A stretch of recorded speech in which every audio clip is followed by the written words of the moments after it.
Bonjour à tous. Aujourd'hui, on va parler d'un livre de Romain Gary, La promesse de l'aube. Donc, c'est un livre qui occupe une place totalement à part dans la littérature française. C'est un livre à la fois bouleversant, drôle, lyrique, intime et héroïque. Un livre qui raconte une vie, mais aussi un amour absolu, excessif et inconditionnel. Donc, ce livre, c'est La promesse de l'aube de Romain Gary. Et si je l'ai choisi, c'est parce qu'il dépasse largement le cadre littéraire. C'est un texte qui nous parle de ce que c'est que grandir, que croire en soi, que se battre pour ce qu'on devient. C'est aussi un témoignage historique, un hommage maternel, un roman initiatique et au fond un chef-d'œuvre qui ne vieillit pas. Alors un peu de contexte. Il faut dire un mot de son auteur avant de rentrer dans le cœur du livre. Parce qu'avec Romain Gary, impossible de séparer l'homme de l'œuvre. Romain Gary, de son vrai nom Romain Cassiu, est né en 1914, en Lituanie, dans un environnement marqué par la pauvreté et l'antisémitisme. Son père disparaît tôt de sa vie, et il est élevé seul par sa mère. Mina, une femme d'origine russe, passionnée, excessive, d'une énergie presque mythique. Elle croit dur comme fer que son fils est destiné à un destin hors du commun. Elle ne rêve pas qu'il réussisse, elle le décide.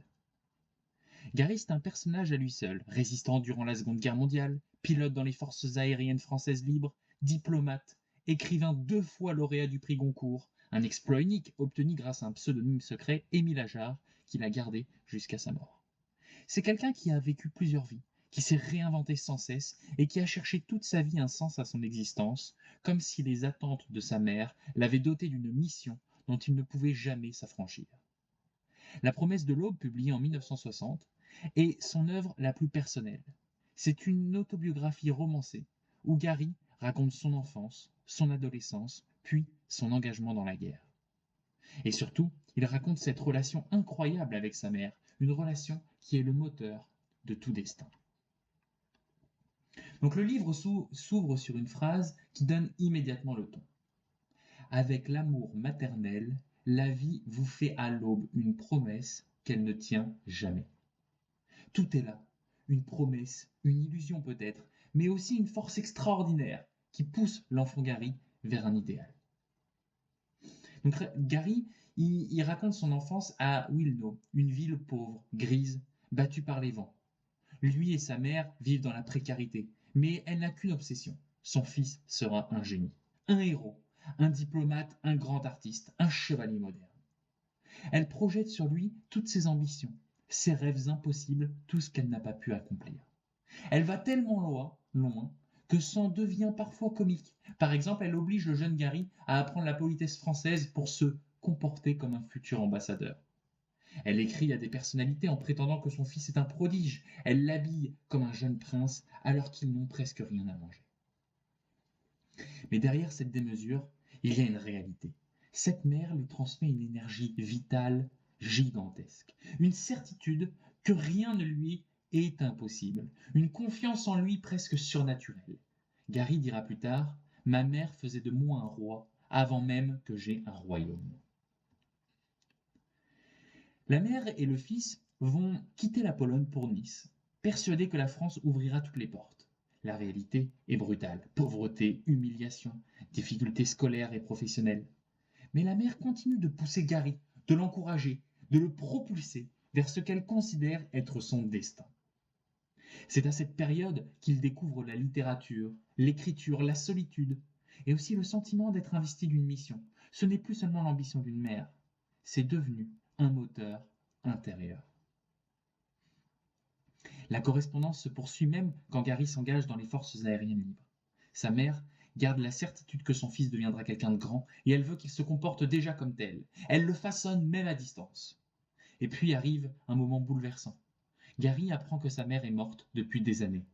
En fait, elle a continué à lui écrire des lettres posthumes. Elle avait prévu son propre silence, anticipé la douleur et orchestré la continuité de son amour au-delà de la disparition, de sa disparition.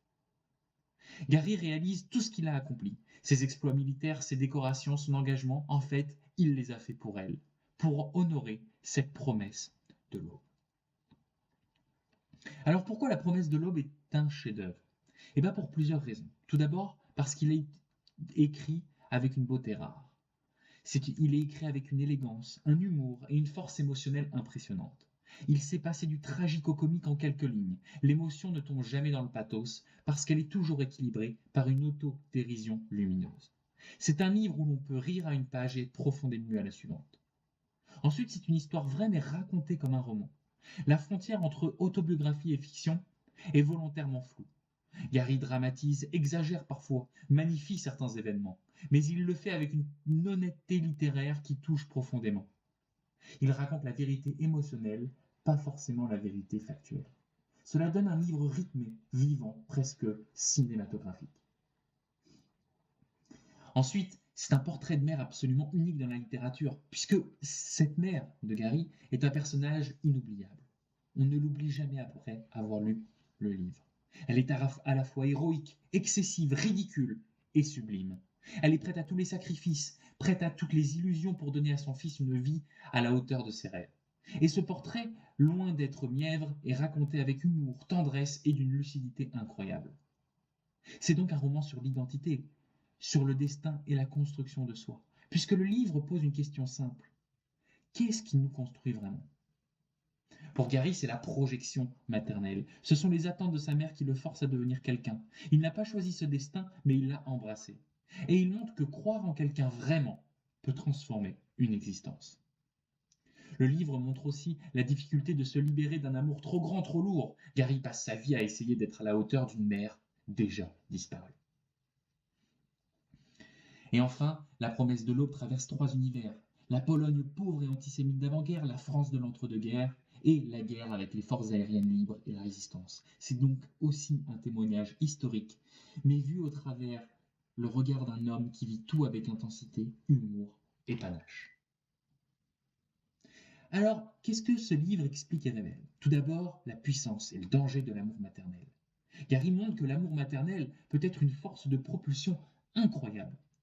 Mais il peut aussi devenir une charge. Cet amour a fait de lui un héros, un artiste, un diplomate. Mais il l'a aussi condamné à vivre pour deux, à devoir accomplir les rêves d'une vie qui n'était pas la sienne. Le livre explique donc cette double nature, l'amour qui élève, mais aussi l'amour qui enferme.